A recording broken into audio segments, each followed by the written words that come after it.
Above the core level, we have the highest divisions within the Grand Army of the Republic, the Sector Armies and the System Armies. Originally, each of the 20 total Sector Armies was to consist of 4 corps under the command of a senior Jedi General or an experienced Jedi Master, containing 147,456 clone troopers in total, while the Systems Armies would each contain 2 Sector Armies for a total of 294,912 clone troopers. There were 10 Systems Armies in total, each commanded by a Jedi High General or a member of the Jedi Council. Under this plan, the Grand Army of the Republic would consist of a total of 3 million clone troopers, the original order placed by Sifo-Dyas. But the Grand Army of the Republic didn't stick with this plan for long, as its numbers quickly swelled far beyond 3 million clones. Sector Armies went from containing 4 corps to containing way more than 4 corps, and they were each assigned to an over-sector to patrol, a swath of the civilized galaxy that defined their area of operations. The Essential Guide to Warfare gives us not only a map of these over-sectors, but also the nicknames and moths of their sector armies, so we're going to share all that extra detail in this section. The sector armies were divided into 3 theaters of operation. The first 6 were reserve armies based in the core, the next 6 were frontline armies based in the Northern Rim, and the last 8 were frontline armies based in the Southern Rim. Each had their own theater of operations, which contained priority targets, strongholds, and vital trade routes to control. The first and second sector armies, which together made up Mace Windu's Systems Army Alpha, defended the very heart of the Republic, though they occasionally dispatched reserve troops to assist beleaguered sector armies on the Rim. The first sector army, nicknamed Azure Hammer Command, patrolled the Coruscant over-sector from its headquarters on Anaxis, while the second sector army, or Green Mantle Command, patrolled the Corellian over-sector and was headquartered on Nubia. Azure Hammer was tasked with defending Coruscant, Sector 0, and the heart of the core worlds, while Green Mantle defended vital hyperspace junctions at Duro and Denon and blockaded the Nemoidian Purse worlds. These sector armies were commanded by Moff Trachta and Moff Voru, respectively. Systems Army Beta, at least partially commanded by Obi-Wan Kenobi, consisted of the 3rd Mid-Rim Army and the 4th Outer Rim Army, commanded by Moffs Círdan and Praji. While they had bases and territory in the core, these 2 armies were intended to reinforce other sector armies in the mid and outer rims, and for most of the war, the vast majority of both armies were deployed outside of their respective territories. The 3rd Army, or Steel Blade Command, was headquartered on Chandrila and controlled the Inner Polemian and Inner Hydian, while the 4th Army, or White Kuras Command, was headquartered on Alderaan and controlled the Inner Slice, where it blockaded Separatist core worlds and fought to retake Separatist territory in the expansion region. The component sector armies of Systems Army Gamma were garrison commands in uncontested, little populated regions of Republic space. Most of their troops were reserve units that were sent to reinforce the Rim commands, leaving only skeleton garrisons within their own sectors, which were used for training and production. The 5th Deep Core Army, or Shadow Hand Command, was commanded by Moff Gun and headquartered on Odic. As its name suggests, its territory was the Deep Core.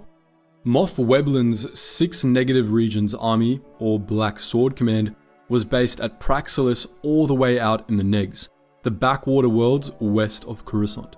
Its territory was full of secret repair yards and training centers, and ostensibly, it doubled as protection against threats from the unknown regions.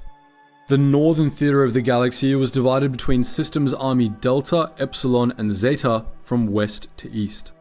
The 7th Sector Army, or Golden Nusk Command, was headquartered at Bilbringi and controlled the Imalia sector, which consisted of the core of the northern dependencies. Commanded by Moff Wessel, Golden Nusk Command was primarily defensive, acting as the rear guard for the northern sector armies. The 8th and 9th Sector Armies, known as Bright Jewel and Brazen Petard Commands, were assigned to the new territories to the north, which included the northern fringe of Republic space and a major enclave of Separatist space.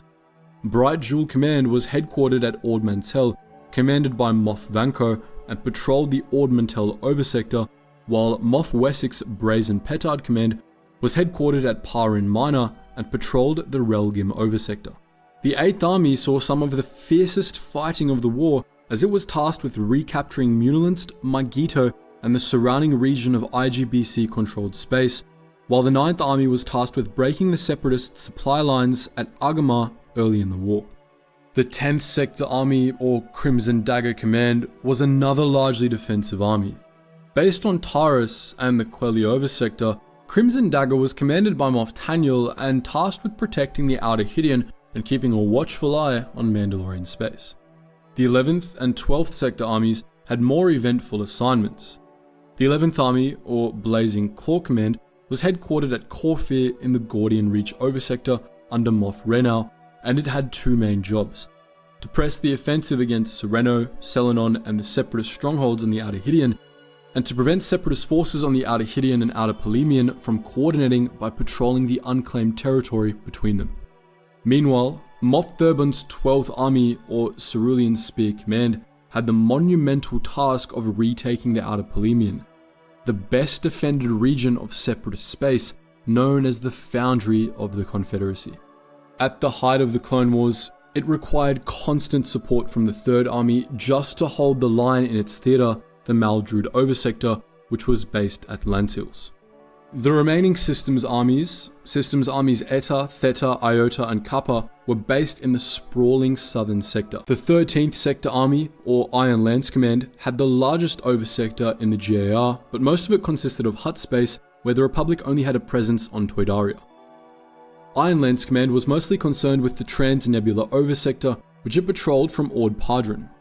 Led by Moff Belia, the 13th Army was also responsible for defending Camino and Christosis, as well as for recapturing Separatist worlds on the Corellian Run. The 13th Army was regularly reinforced by the 4th Army, and the same was true for the 14th Army, also known as Red Tails Command. Headquartered at Ryloth in the Tolonda Oversector, Red Tails Command was led by Moff Ravik. It was tasked with defending the Republic strongholds of Ryloth, Exkarga, and Rathana, as well as clearing out Separatist forces in Geonosian space. The 15th Army, or Hook Nebula Command, patrolled the Saran Oversector, a region of wild space on the southern end of the galaxy. Headquartered at Khmer and led by Moff Kintaro, Hook Nebula Command spent most of the war reinforcing other sector armies in neighbouring sectors. The same was true for the 16th Army, Ivory Fang Command, which was headquartered at Chardan and patrolled the Palace Oversector. Ivory Fang was another defensive command, tasked with securing a knot of key hyperspace routes. It was commanded by Moff Koi. Between the territories of the 15th and 16th Armies was Chrome Shield Command, the 17th Sector Army, which patrolled the Dustig Oversector from Fogel 7. Commanded by Moff Hauser, Chrome Shield was tasked with defending Malastair and preventing Separatist armies on the Corellian Run and Rimmer trade route from linking up. The 18th Sector Army was one of the most beleaguered from the beginning of the war to its end.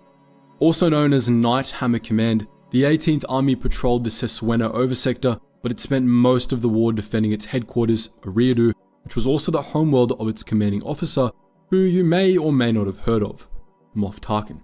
Night Hammer fought a constant war of attrition along the Rimmer trade route, steadily wearing down Separatist forces in the region. The 19th Sector Army, or Darksaber Command, patrolled the Javan Oversector from its headquarters on Javan. Commanded by Moff Sulamar, its job was to defend the Corellian trade spine and defeat Separatist forces in the western reaches. Finally, we have the 20th Sector Army, Emerald Banner Command, which defended the Tapani Oversector in the southern core. Commanded by Moff Grant from Talan, Emerald Banner had to deal with Separatist strongholds on the northern Rimmer trade route, where the Separatists had some of their toughest fleets.